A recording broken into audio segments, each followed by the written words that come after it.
what we're going to try and do today is to look at how we work in this digital age, particularly taking forward the kind of reality that we've faced over the last 12 months, particularly as many of us have worked out ways of doing church in lockdown. Where we want to begin this morning is with the why. We've all suddenly been thrown into a situation that none of us were expecting. And so I think most of us would say that where we've been for the last year is very much reacting to a crisis. We've been on the back foot. And I think, the one thing I would say is I think we've actually done a pretty decent job. It's been, for me as a regional minister, it's been hugely encouraging. Both to see the creativity that has emerged from our churches, but also the engagement. We've got people who are obviously using our NWBA services, but then you pick up the stories of, well, yeah, because of that, we're doing this or we're doing whatever. So, I think the first thing I would want to say is, yes, we have reacted to a crisis, but there are many, many ways in which we may say, well, yes, I think we've reacted well, and we need to celebrate that. But it strikes me that we are now coming from a place where we are reacting to a crisis, to planning for the future. And we've probably got, in real terms, a couple of months yet. I suspect that most of us as leaders, and I realize that not everybody here today is in local church leadership, but nonetheless, where we are at the moment, we can probably stay there for at least another couple of months. But I think we recognize too that we're going to need to start thinking about where we go from here. And that is presenting something of a challenge for many of us, because having set up these networks and such like, having begun to do things online, people are now saying, well, some of them, when are we going to stop? Others, we must never stop. And it's interesting to realize the challenges that we now face. A number of years ago, I was invited to be part of a group of NWBA delegates who went to Hungary. And it was very, very interesting. I don't know if any of you have ever been to Hungary, but the east of the nation is very, very different culturally to the west. And what was interesting was when I spent the first 2 or 3 days with the people in the Trans-Danube, the western area, and it felt kind of very much like I was visiting a European city and meeting with European Christians, and the main challenge was language. And then I went into the eastern area, and one of the very first questions I was asked is, do you have any tape recordings of your sermons? And I said, well, not with me. Cassette tapes were still just about being used then, but they were pretty much out of it. And they said, oh, that's a shame, they said, because we love getting tapes of people's recordings, because in the days of Soviet domination, we had to meet in secret, and we used to love listening to preaching on the radio. And so in our evening services, we still prefer to sit round a speaker and listen to a tape. And I kind of realized that here was something that, again, probably 40 years ago, had become a necessary reaction to a crisis at the time. But as a church, they kind of become locked into the tradition of continuing to do that. And of course, we would never do that in our churches, would we? There's nothing we do in our church that is simply an inherited tradition that isn't really terribly meaningful anymore. I don't know if any of you have heard the story of the guru's cat. But there's a story told of a guru who would sit and address his disciples every day. And he got increasingly irritated by the fact that the cat was always wandering around and distracting people. And so the guru gave an edict that whenever he was speaking, the cat must be tethered to a stake. And so every time he spoke dutifully, the cat was collared and tied to a stake and left there. And a number of years later, there was a new guru who took over. And then shortly after that, the cat died. And so they went out and bought another cat so that could be tied to a stake while the guy was speaking. And the point being, of course, that we get so locked into the reaction that we forget why we're doing it. And in many respects, that's the place that we find ourselves today. And I'd like to offer you this quotation from that great Baptist academic, the only Baptist, I think, that's ever got onto Britain's Got Talent, Alan Finnegan, who was once talking about a situation that he was looking at. And he said, the thing is, he said, everything the churches do was a good idea when it started. What we don't ask is whether it's still a good idea now. And the problem for the church, and this is the bit I think, it's not that we don't know how to start things, it's that we don't know how to stop them. And I think there's a lot of truth in that. And I'm not saying, therefore, that today what we've come together to do is to try and work out how to stop doing things digitally.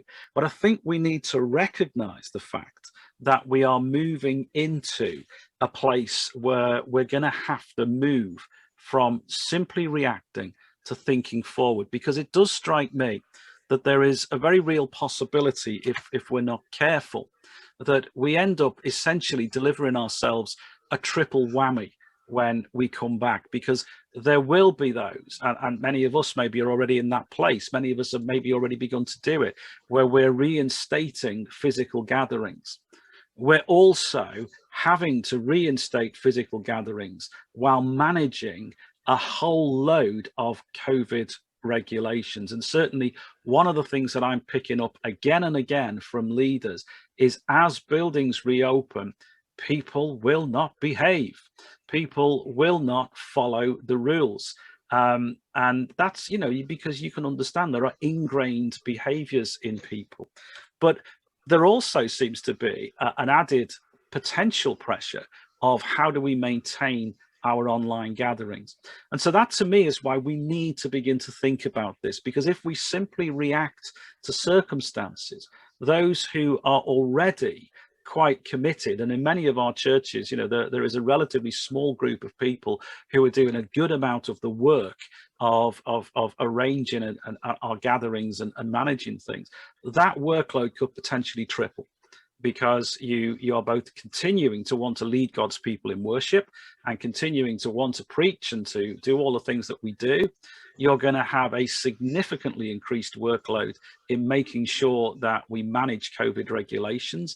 And we've seen those difficult, upsetting images of police officers entering churches.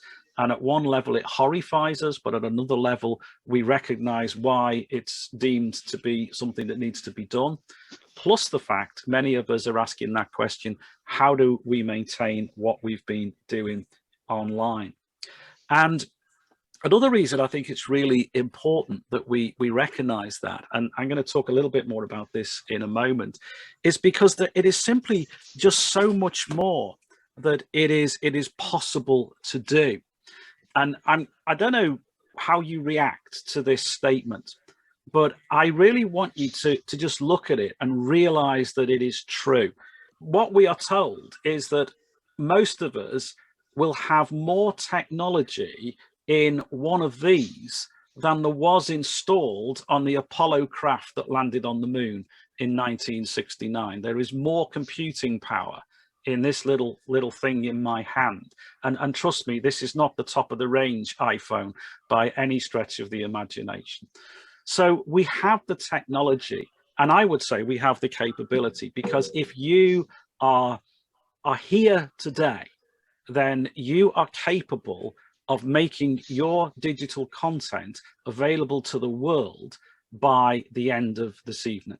All you need to do is switch on your phone and speak into it and set up a YouTube account or another platform, upload what you've said. It doesn't matter what it is. It can be complete and utter drivel. But the bottom line is that there is not one person, if you have managed to navigate your way into this meeting, if you've pressed the right 3 buttons, then you are capable, and some of you I know are doing it, of being able to put online content to the world. So let's be clear. There are nothing like the same technological limitations before us that perhaps there might have been for previous generations. And the clever people that look at these things have talked about this as what they call a world of disruptive technologies. And I find this a really interesting graph. This is not one that I've drawn, it's one that I've seen in a number of contexts. Most of us as human beings adapt to the situation around us. So let's go back to those words of Jesus. When Jesus says, go into all the world and proclaim the gospel, and let's recognize the parallel statement that is contained in the web of its day, which was the communication system. So you have a Roman emperor somewhere on this, on this blue line, who recognizes the need to communicate their message to the Roman Empire. And that's really difficult, because even if the Roman emperor stands on a tower and shouts at the top of his voice, it's not going to get much beyond a half a mile of the center of Rome.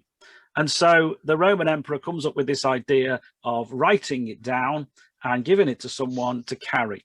And so you have here, if you like, that the emperor who's saying, look, I want to get my message out there, and the technology available at the time is incredibly limited.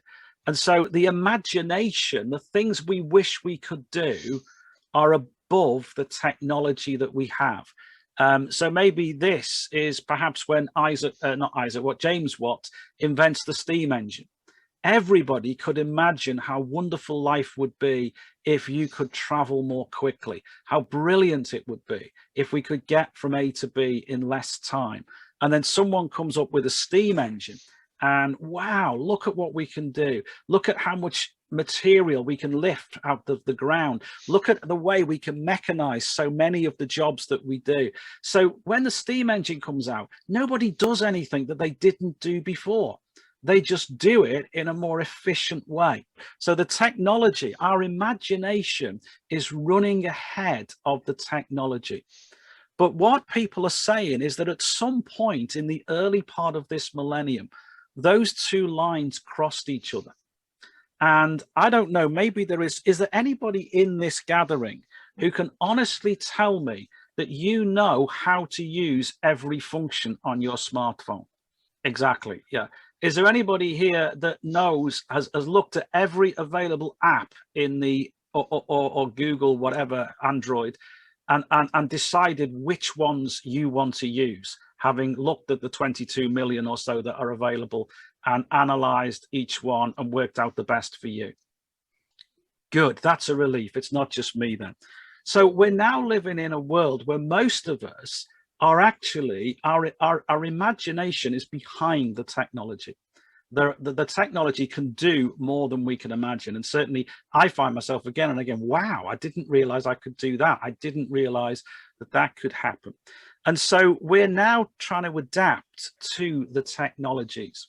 And again, one of the phrases that you may pick up is what's called an imagination economy. We're moving that the people who had the power in the sort of previous era, if you like, were the technology people. So the bottom line is the BBC was able to pretty much dictate the news agenda because they had the technology. They were the only people with the technology to put out a broadcast across the whole nation. Now, they are no more capable of doing that than you are. The only difference is that they still happen to be the place of first choice for significantly more people. So again, can you see that whereas one time a day, owning the technology was what gave you the kind of ascendancy, if you like, the technology has disrupted the social order. And it's now placed us in what we call an imagination economy. Now, sorry if that's a little bit of a sideline, but what I think it says is two important things to us. First of all, it reveals to us our potential. It reminds us of our potential. But it also, I think, warns us against doing everything that we physically can. Because we may have the technology, but we do not have the infrastructure to set up a national broadcasting network. We may decide that that's what we want to do. If it is, we need to invest in it, but it's certainly not the technology we need. And I think what most of us did when we went into lockdown was we kind of looked around at what people had. So when I talk to a church and say, well, why did you use WhatsApp? Well, that's because that's what most people had. Why did you use Zoom? Well, because that's what everyone else was using. And that's a perfectly reasonable thing to do in a crisis. If you want to get hold of someone, you get hold of them by the communication method you know is going to work. You don't sit and have a discussion about which is the best one. but we're now moving from the crisis, and many of us are beginning to say, okay, where do we go from here? And the first thing that I want to say to you, I think we need to move away from the computer. When I began my working life, I was working in the implementation of computer systems in industry. And in those days, you had people called programmers and people called systems analysts. And I think because things now are so much more available to us, that demarcation has disappeared. But the job of a systems analyst, you could be a systems analyst and actually have very little knowledge, technical knowledge of how a computer worked, because that wasn't your job. Your job wasn't to know how the computer worked, it was to know how the company worked. It was to know how the department worked. It was to know how the process worked. And your job was to sit and to make sure that the computer system served the process and not the process served the computer system. That's why I'm saying step away from the computer. If you are thinking about going digitally, going online, the first thing you need to do is switch your computer off and get a pen and a piece of paper out, or pick up the phone and talk to people and say, what is it we are seeking to do? What is it we're seeking to achieve? And I find it really interesting that 30 or so years later, I've just been looking into some thinking about how we might develop apps. And so I've done a couple of these online crash courses. And so here we are with one of the very latest technologies. And what's the first thing they tell you to do? Never mind how it works, never mind what it does. Get a pencil, get a piece of paper out and work out what it is you want to do. You need to know what you want to do before you start picking up the technology. 30 years later, that basic message is still there. And I think it's a really important starting point, which is why Johnny and I are doing things in the order that we're doing today. Because yes, there is technology there. Yes, we're happy to look at how we can work together to help one another understand those technologies, but only you know your church situation. Only you as a church know what your vision and your purpose is. So don't become shackled by the technology. Step away from the computer and think about what is it that we're seeking to achieve. And I make no apology, therefore, for returning us for a moment to one of the previous online things that we've done when we thought about life after lockdown. And we use the images of the parables of the kingdom, the parable of the lost coin, the parable of the found treasure, and the parable of the pearl merchant. And you can look at those, you can find those on our YouTube channel and via our website if you haven't looked at them already. But essentially, we use those three parables to say, well, as we come out of lockdown, there are four things that we need to look at. Reclaiming what we've lost. And that, again, might be an immediate short-term reaction to saying, well, this is what we've lost in the last 14 months. Or it might be that actually being in lockdown has reminded us of something we lost in the previous 10 years or 20 years. Taking ownership of what we've discovered. What have we found out? What have we learned? Let's not just abandon that. Finding what we've always been looking for, the pearl merchant. The treasure seeker finds the treasure by accident. The pearl merchant is dedicated to finding pearls. And so again, perhaps during this season, we've discovered something. I thought, you know, we've always been wanting to try and do that. And then also the key thing is the pearl merchant and the treasure seeker sell what they have in order to get what they need. So it's also learning to let go of what we no longer need.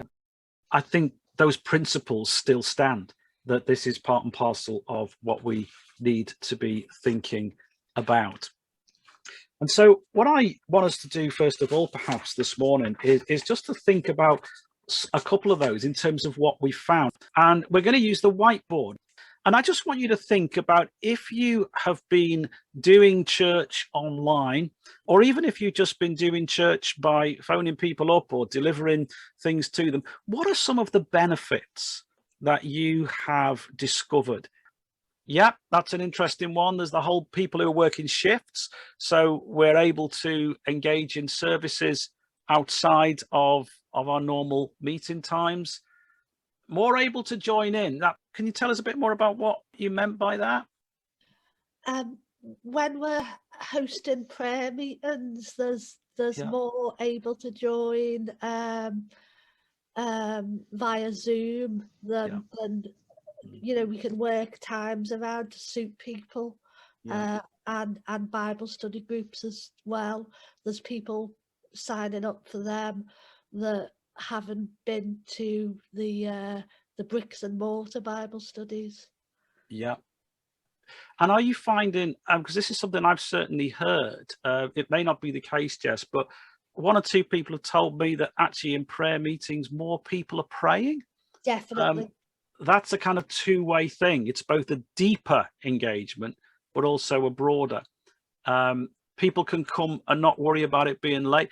So a lot of people talking about flexibility. I'm going to move that down because someone will talk about people who are working shifts.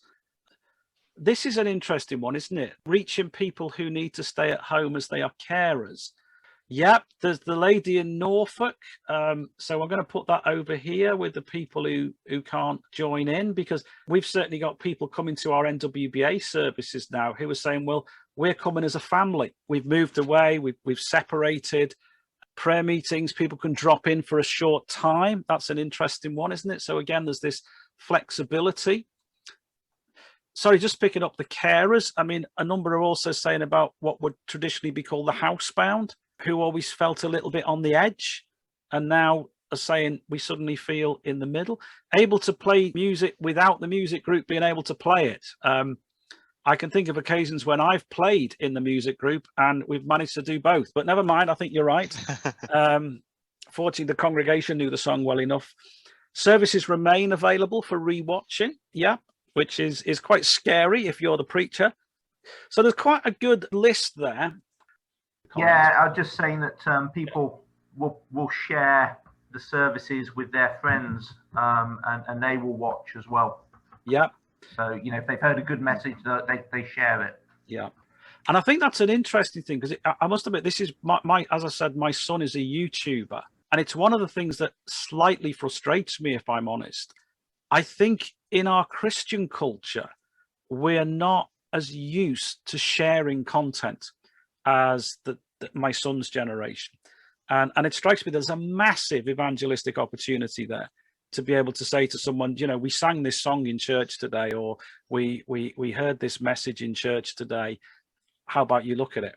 I see my kids' generation absolutely constantly sharing content, whereas I don't think we're and of course that's how things go viral. But nonetheless, it's good to hear that it is happening. So thanks for that, Dan. And it's really great. Thank you for all your comments.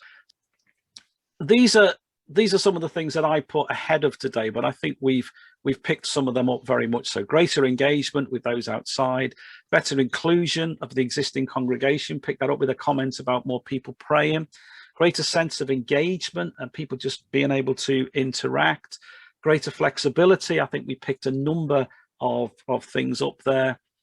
Better prepared for the future. That's really picks up the comment that I made a couple of moments ago about the fact that the younger generation, this is the stuff that they do. And if you, I'm asking Robin now to share an article that I wrote for the Baptist Together magazine. And if you want to look at that, I've taken that particular page and put it into our Google Drive. So if you wanted to read that article, the link to it should be appearing in the comments column now. I think one of the things we have to recognize is this isn't just about dealing with a pandemic. We're actually learning things that will become more and more commonplace as the next generation begins to sort of become more and more into the ascendancy. And Jane, I think particularly her comment toward the end there, it's also opened up opportunities for collaboration. And again, I think we've got some way to go on that yet, but we're beginning to realize, I was interested, I got an email from someone a while ago engaging with me actually on a sermon that I preached and asking me whether I'd preached any others. And I'm thinking to myself, well, what kind of a question's that? You must have found the sermon on the YouTube channel. There's a whole load of other ones on the playlist. And then, of course, what I realized was that one of our churches had taken this particular sermon, had put it into their broadcast. So, of course, there weren't any links to any others. So there's a much bigger opportunity to collaborate. One of the questions for me as a regional minister is, what is a region? Because we've traditionally organized our Baptist life largely around geographic regions. And of course, now we're much more likely to connect with people on the basis of having the same social media platform than necessarily living in the same part of the country. But what that also sort of says to me, how do we cope? How do we deal then with this sort of broad world? And one of the things I think we need to recognize, therefore, is that if we are going to begin to see all of those benefits, and I guess many of us are going to want to try and keep these benefits, and if we're not going to become sort of overwhelmed by the triple whammy, as I called it, we need to begin to think about what our role is. And the first thing that I want to invite you to do is to recognize that if you are in any way using or engaging with online content, there are 3 specific roles that you will be playing. And not all of us need to play all of these roles. All of these roles will always be present.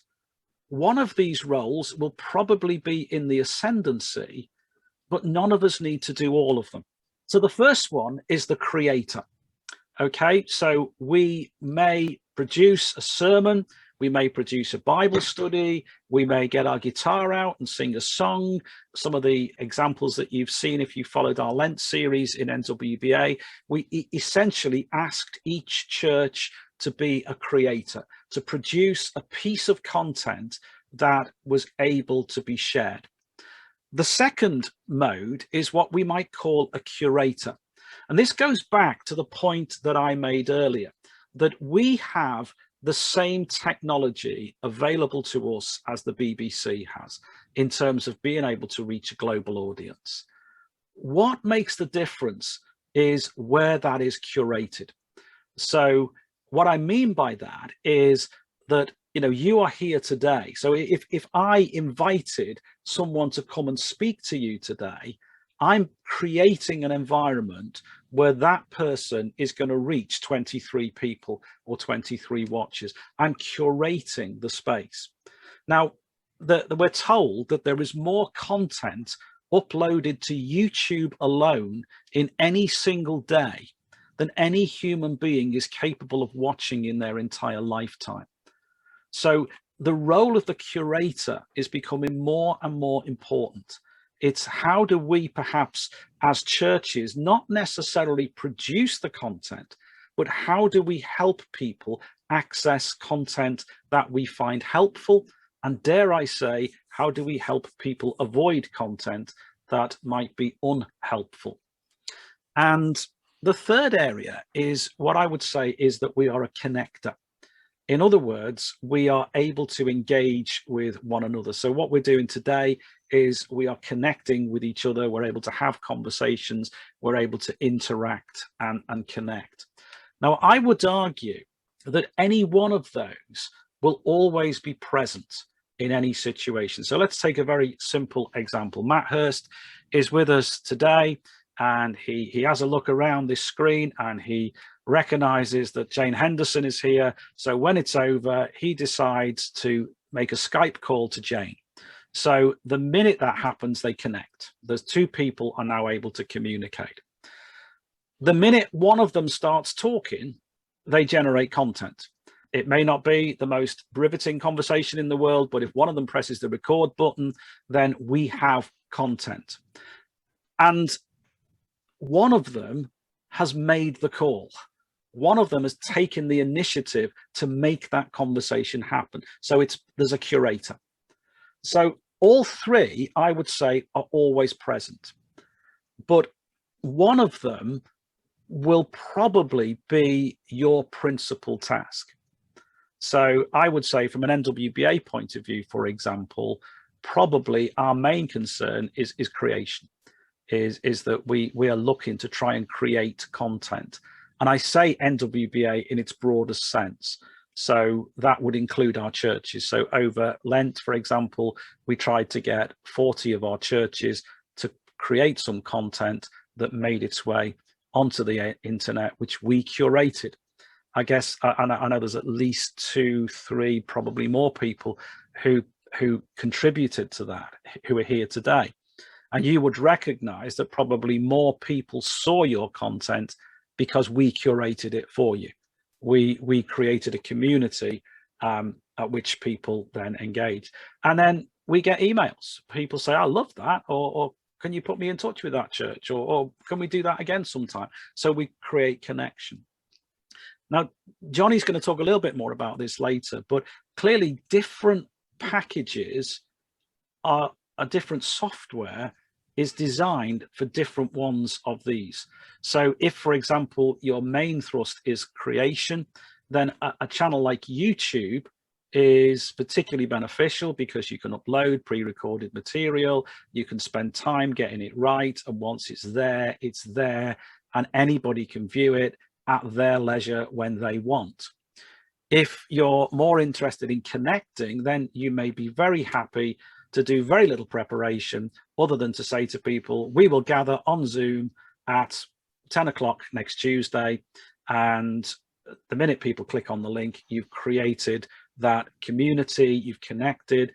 You maybe don't need to do a great deal of presentation. You're not too worried about whether you've got a good script. The main thing is you just want to connect with people. You may say, as some churches do, when we do our NWBA service, the church will put a link from their website or they'll put it on their Facebook page. So they're curating it for us. They are helping us reach more people with what we're doing by taking the role of the curator. And going forward, what I would say is you don't necessarily need to do all three. There is plenty of material out there on the internet. There is a role in simply curating it and saying to a church, we think this would be a good sermon or a good Bible study or a good song to listen to and to engage with this week. Or you might do a couple of those. You may curate something on your website and then arrange a Zoom meeting and say to people, well, watch this, and then we'll meet on Zoom on Friday night, and we may have watched it at all different times during the week, but we can talk about it together. Equally, if we do it that way, some of you were talking about people who work shifts, suddenly they're excluded because we're making connection our lead. That means you do need to be available by Zoom at 10 o'clock. Now, I mean, certainly there are some advantages. I know the last conference we did here, there were at least 2 hospital chaplains that were joining us, decked in PPE, who were able to join us because they didn't need to travel to Warrington. So there's still a greater, but clearly, you know, if you're saying it's 11 o'clock on Tuesday and someone is busy at 11 o'clock on Tuesday, they can't join you. So again, how we do things will affect some of those benefits and disadvantages. And all I'm offering you here is a framework to step away from the computer and to think through what it is we're doing. I think something else that I would certainly say that I've learned through doing online content is that there are 2 distinct audiences. And I think I particularly learned this when I did an ordination service that was what we're going to use the phrase in a moment, hybrid, which meant that most of the congregation were watching via smartphones or computer terminals, but some of the congregation was in the room. And I very quickly became aware that as I communicated with one of those groups, I was ignoring the other. And it was actually quite a balancing act to stand at the front and to keep the congregation engaged while I'm talking into camera, or equally avoid the people watching by camera simply thinking that they're watching the equivalent of police file and they're just watching on a CCTV, something that they're not really that engaged with. And I think, you know, a lot of us have talked about engagement. And I think we need to recognize, certainly I attended a funeral and it was really interesting. And I wanted to be there. It was important for me to be there. But I also recognized the fact that I was incredibly disengaged from it in a way that I wasn't when I was engaging with someone using a direct webcam connection. So I think that's going to be, for me, an increasing tension if we do try and do hybrid services, that those 2 audiences, how those of us who are presenting, it's not just a matter necessarily of doing what we did.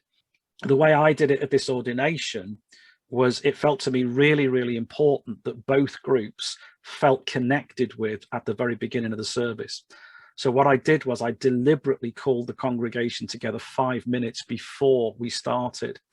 and got everyone's attention and got them to pray and to pray for those who were watching online, and sort of said to them, you know, almost played the role of you are the studio audience, so that when we then went live, I was able to talk directly into camera, ignoring the people in the room, so that we brought the two together. In that particular service, what they'd also done was they'd used their projection facilities to use, I'm looking at you lot now in the Zoom squares. They were like a little, if any of you watch Ant and Dec Saturday Night Takeaway, which I would recommend, by the way, not because Ant and Dec are brilliant, but there's a lot of stuff about how to engage people online. The only difference is we haven't got 2 holidays to give away. The way they build these walls now of the audience, and that was going on, but it took a lot of work. And that was the key thing. I mean, this was a church that had the capacity and had the facilities to do that. I think it's important to recognize that they are two very distinct audiences, and something that works for people in the room doesn't necessarily work for people who are watching online, and stuff that works for people online doesn't necessarily work for those in the room. Because of that, as I said earlier, we've started to come up with this concept of hybrid church, and I've seen quite a few people talking about hybrid church. And so what I just want to do is very quickly offer some of the models that I've picked up. And again, today is very much about a conversation. It's not just about saying we've got all the answers. It's beginning that conversation together. But these are some of the models that I've heard people talking of. And again, I've written these up in a handout, which Robin will give you the link to in the chat column. But just very quickly to go through them. Obviously, the most basic, if you like, but also I think the most difficult is what we would say is the live stream, where you do a Sunday morning service and you also broadcast it via a live stream. And that is certainly doable. But hear what I said, you know, if any of you have done Songs of Praise, you will know that it is not a live stream service, and you'll know how much work it takes and how many different cameras and all the rest of it in order to create that experience at home. But it may be some of us have got that technology. Certainly the technology is coming more and more and more. For now, less than 500 quid, you can have a fully 360 degree swivel camera where you wear a little pin as the speaker, and the camera just follows you around wherever you go. That may sound expensive, but if you consider that that's less than the stipend of a minister, it's not actually that expensive an outlay if that's what your ministry is, and if that is reaching people in your community. So that technology is there, but it is for most of us a very demanding and a very labor intensive technology. Many of us now are beginning, and I know there's a couple of people here who are doing this in what I'm calling studio church, where basically we are gathering together a small group of people, but everybody in the room recognizes that they are there for the benefit of the people who are watching. So they're basically making that sacrifice. They recognize that the purpose of this gathering is to be able to reach. And again, you may say, well, what difference does that make? If I think of a service I did recently at K Street, you know, I was surrounded by lights and cameras. The line of sight for anybody in the room was absolutely awful, because everyone in the room recognized the fact that that wasn't why we were there. We weren't there for them to see it. We were there for the people who were watching it. So that's beginning to happen. Studio church means that you don't have to tidy your house up every time you've got a Sunday service, which is a blessing for some of us. But again, I think the top half of my study is considerably tidier than the bottom half these days. But it's just a different way. And also I think there is that sense of community and coming together and worship rather than presenting, which is different. Some are beginning to talk about maybe an alternating plan, where we would meet for a physical gathering maybe once every other week, and we would work online the intermediate weeks, or we maybe would take once a month, even someone's talking about. And again, just to say, some of these may be interim arrangements that we put in place while we get our buildings fully open again. But you know, one church are talking about, well, we will have a physical gathering once a month. We will make that a major gathering. We would imagine that we will gather for 3 hours, including coffee and food and engagement. But then we will offer worship online in the following 3 weeks of the month. Shared watching, where we carry on producing online content, but we also screen that in the church. So it means that those who want to gather and feel ready to gather can come and can watch the broadcast, and there's a sense of being together. So again, I'm talking to one church that are talking about potentially doing that actually with the NWBA services, and they're looking at the season during the rule of 6, and so they've got a very big room, and they're going to put tables out, 6 chairs around each table. So that's your rule of 6, 2-meter distance in between them, and they're going to show a service that will also be available for people to watch online at the same time. So that's another hybrid model. A watch party, that's I think a Facebook term, but there's a number of social media platforms. To some degree, that's what we're doing today. If I chose to put a video on now, I could have said, I'll tell you what, just watch NWBA service from last Sunday. I could do that. The difference would be we're obviously in Zoom space together. We can talk to one another. We can interrupt. John Bradbury can disagree with me in the middle of the sermon if he wants to, because we're using both the digital content and a social media platform to do them together. What I'm calling purposed gathering, which is something I'm going to talk about again in a minute. But what I think another thing people have learned is maybe we don't need to do all the things we used to do when we come together on a Sunday. One of the interesting things that I'm picking up is that most people are more open to listen to a 1-hour Bible study talk if they're watching it on YouTube in their own time in a comfy chair with a cup of coffee. Whereas if you go on for more than 20 minutes when you're stuck on a hard pew in a church, they're really looking at their watches. So some churches are beginning to say, well, actually, let's keep the main teaching online, because people are saying that's easier to engage with. If we miss it, we can wind it back. If we didn't quite understand something, we can listen to it again. But we still come together with a greater emphasis on worship and a greater emphasis on interaction. And again, this may be a useful model in the early days of coming back, when people maybe just want the space to talk to one another. If you haven't seen anybody for a year, do you really want to have to listen to your minister speak for half an hour before you're allowed to say hello to them? So, it may be that in the early days, we say, well, yeah, if you want this week's sermon, it is still available online, and we will use our physical gathering for more of a social or more of a worship. I don't know whether I'm right or not, but one of my feelings is that communion may become more and more important to us in the days ahead, because that's probably the one thing that we do need to be in the room together to fully engage with. I think most of us feel that actually, yeah, maybe a Bible study is easier online, but I don't know, maybe I'm wrong. I know people said it's been meaningful, but there's still something missing when you're preparing your own bread and wine and sitting doing it on Zoom. So again, it may be that we look at our gatherings and say, well, this is what we used to do. We'll do this in a physical space, and we'll do this in a digital space. So again, church is saying, well, maybe we won't have house groups going forward in the way that we used to have them, but we will have a weekly online talk reflection that people can absorb.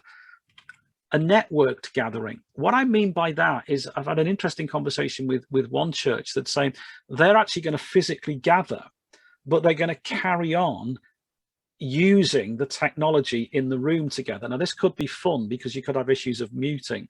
So basically what they're trying to do is say, well, we're going to have a prayer meeting, and we are going to, maybe 6 of us get together, but we are still going to bring our smartphones, and we're going to use the communication channel so that another 6 people can join us from home.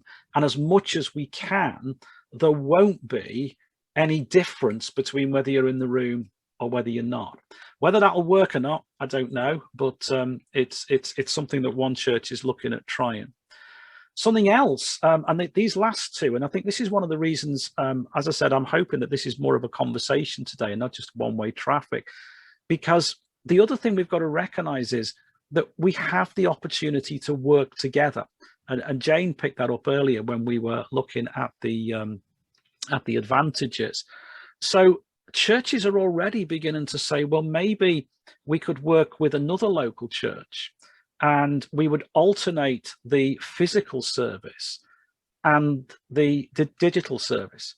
So one week we would meet in building A, and church B would produce an online service, And the following week, we'll meet in building B, and church A will produce an online service. And by working together, we're able to continue offering the best of both worlds without everybody having to do two lots of work. Now that, again, this is early days. This is people thinking, not necessarily yet putting it into practice. But, you know, one of the other great advantages, just look around the room or look around your screen today. How much content have we produced between us in the last month that we have the capacity to share, to engage with, or maybe even commission one another and say, well, if you do that, I'll do this, and work better together. And then that kind of takes us on to what we might call an interdependent, which is kind of the same thing, but maybe a little bit more fluid, where we're saying, okay, we will just work with a number of churches, because what we're recognizing, and I think this is the challenge now for us, you know, if NWBA as a group of 160 churches did completely go online, do we need 160 sermons being preached every week? Or do we maybe just commission one another to preach 5 or 6 and share that out and be able to invest? So when I was talking to someone the other day, he was saying, well, it takes me 3 weeks to put together an online service. I'm thinking, well, no, that sounds horrendous at one level. But if you were working with 10 other churches, that's actually still a lesser workload. So again, what opportunities for networking might this new world bring to us? Well, let me leave you with 3 questions that I think you possibly therefore need to ask. A number of years ago, I'm the chair of a charity that was increasingly struggling to get people to turn up for its annual general meeting. And I happened to have the opportunity to spend a bit of time with a consultant who just chatted it through with me. And the question he asked me, which really stayed with me, he said, look, he said, if you need information, if you need to find things out, you look on the internet. You don't need a meeting anymore in order to tell people anything. So the old-fashioned annual general meeting where you got up and you gave your report and everything else, none of that is necessary anymore, he said, because you can do all of that via the internet. And then he looked at me and he said, what is the one thing that people can do when they come together that they can't do anywhere else? Build your annual general meeting around that. And if you think about it for a minute, that's exactly what's happened on the high street. The high street has exploded with coffee shops and hairdressers, whereas all the shops that used to sell things that we can now buy on the internet are in decline. Now, that's because basically what people are saying is, what's the one thing that we can do together that we can't do anywhere else? What's the equivalent for us as the church? I think that's a question we need to ask as we go forward. If we're going to do things digitally, if we're going to carry on with physical gatherings, what is it that we can do in a room together that we can't do anywhere else? And how do we build our service around that? And then the flip question to that, what can we do online that we can't otherwise do? What are the benefits of being online? But the third question that I want to ask you is, what does it mean to be the body of Christ? Because for all that I've tried to offer a pragmatic overview, it seems to me at the end of the day, we must not lose sight of who we are. We can replace lots of people and lots of things with machines, but let's remember that we are called to be the body of Christ. And maybe the other thing that this digital revolution has highlighted for us is, yes, we can do most of the pragmatics now in other ways. But what does it mean to be the body of Christ? And how do we reflect that in how we both physically and digitally engage with one another?